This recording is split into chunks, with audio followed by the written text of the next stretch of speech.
fun-filled day for clubs who have gained promotion to the NPFL. Warri Wolves, Wikki Tourists of Bauchi, Kun Khalifat FC, Imo State, and Barau FC of Kano, they've all secured promotion to the Nigerian Premier Football League after topping their respective groups in the 2025 Nigerian National League Super 8 playoffs in Asaba. Now, Wikki, led by a Wonderson hat-trick, thrashed Yobe Desert Stars 4-0 to top Group A. Barau FC remained unbeaten and beat Doma United, defeated Doma United 2-0 to secure the first ever NPFL spot. Now in Group B, Warri Wolves bounced back from an opening loss to finish top with 6 points, while Kun Khalifat, 2 wins, secured the storied promotion. Wikki and Wolves will meet in the NNF final on the 12th of July. By the way, the 2025-26 NPFL season begins on the 22nd of August and ends on the 24th of May. If we can have, of course, the table how they finish, it would be nice to look at, you know, the table at the moment. But then again, joining us all the way from Asaba Delta State is a sports journalist who did, you know, experience history being made at the different centers from Ozoro to Asaba. I was talking about Tony Ademodi, who joins us this afternoon. Good afternoon to you. Welcome. Thank you very much for joining. Yeah, good afternoon to you, Favor. It's good to be on your show this afternoon. All right, Tony, I mean, 8 teams went into these particular playoffs from the Northern Conference to the Southern Conference. On paper, we had quality teams. I mean, all of them gaining promotion to the playoffs, from Warri Wolves to Crown FC of Ogbomoso. At the end of the day, the boys were separated from the men. Looking at the teams that qualified to the NPFL, were there any surprises from you? Who were the big winners of the day? You know, can you tell us what you think about the 4 teams that have gained promotion to the NPFL? Well, Favor, it was football action here in the last 5-6 days now. We've witnessed a great football action from the Stephen Keshi Stadium in Asaba Delta State, and also the Polytechnic or the University pitch in Ozoro Delta State. From the Northern Conference, like you did mention, after the round of games yesterday, we did see Barau FC of Kano State getting that slot, getting that ticket to the NPFL after that 2-0 win over Doma United. Going into that one, Barau had not lost a game. In fact, the first 2 games ended in a draw, so they needed to win against Doma United, and they got that result that you know, gave them all the needed points as they progressed to the NPFL. And we also did see Wikki Tourists of Bauchi, who at some point looked as if they were not going to qualify to the NPFL. They actually got that win, a very important victory, 4-0 bashing there against Yobe Desert Stars, who initially had a chance to have qualified. But that man there, who are watching right now, the young kid who scored 2 goals in that one, he's been one of the standout players as far as this tournament is concerned. Wikki Tourists of Bauchi, the Bauchi Elephants, had to win that one convincingly by 4 goals to nothing. That game was played in the Stephen Keshi Stadium in Asaba.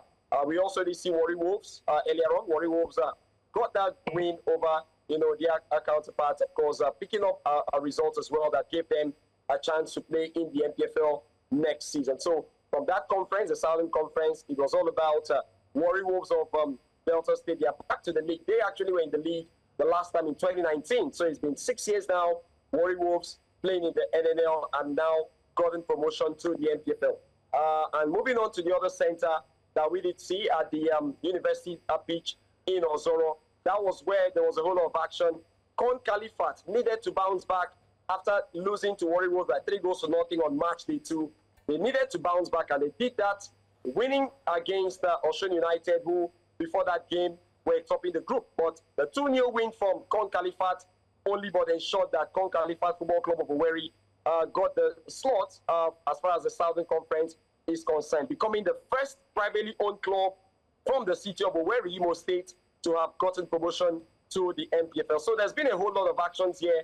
We're looking forward to the finals that will take place tomorrow right here at the Stephen Keshi Stadium in Asaba Delta State. We're hearing the final will take place at the 4 p.m. time tomorrow here at the Stephen Keshi Stadium. It's going to be Wikki Tourists of Bauchi playing against Warri Wolves Football Club of Warri Delta State to now determine the team that will be crowned champions of the 2025 edition of the Nigerian National League.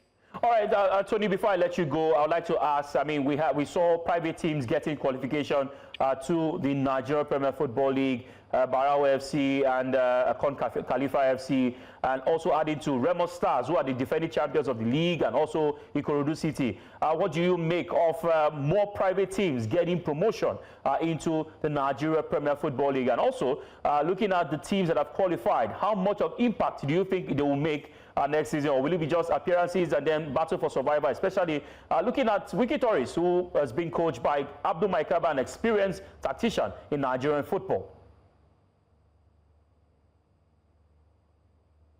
Well, for me, Favor, I think it's good.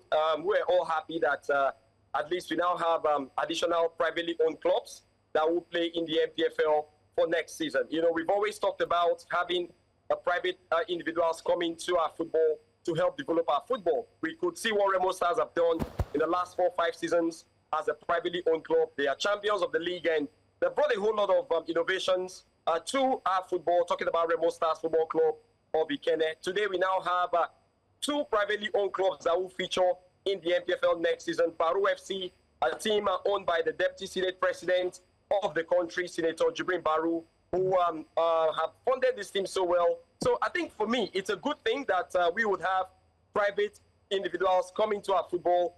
And of course, enough of the government thing.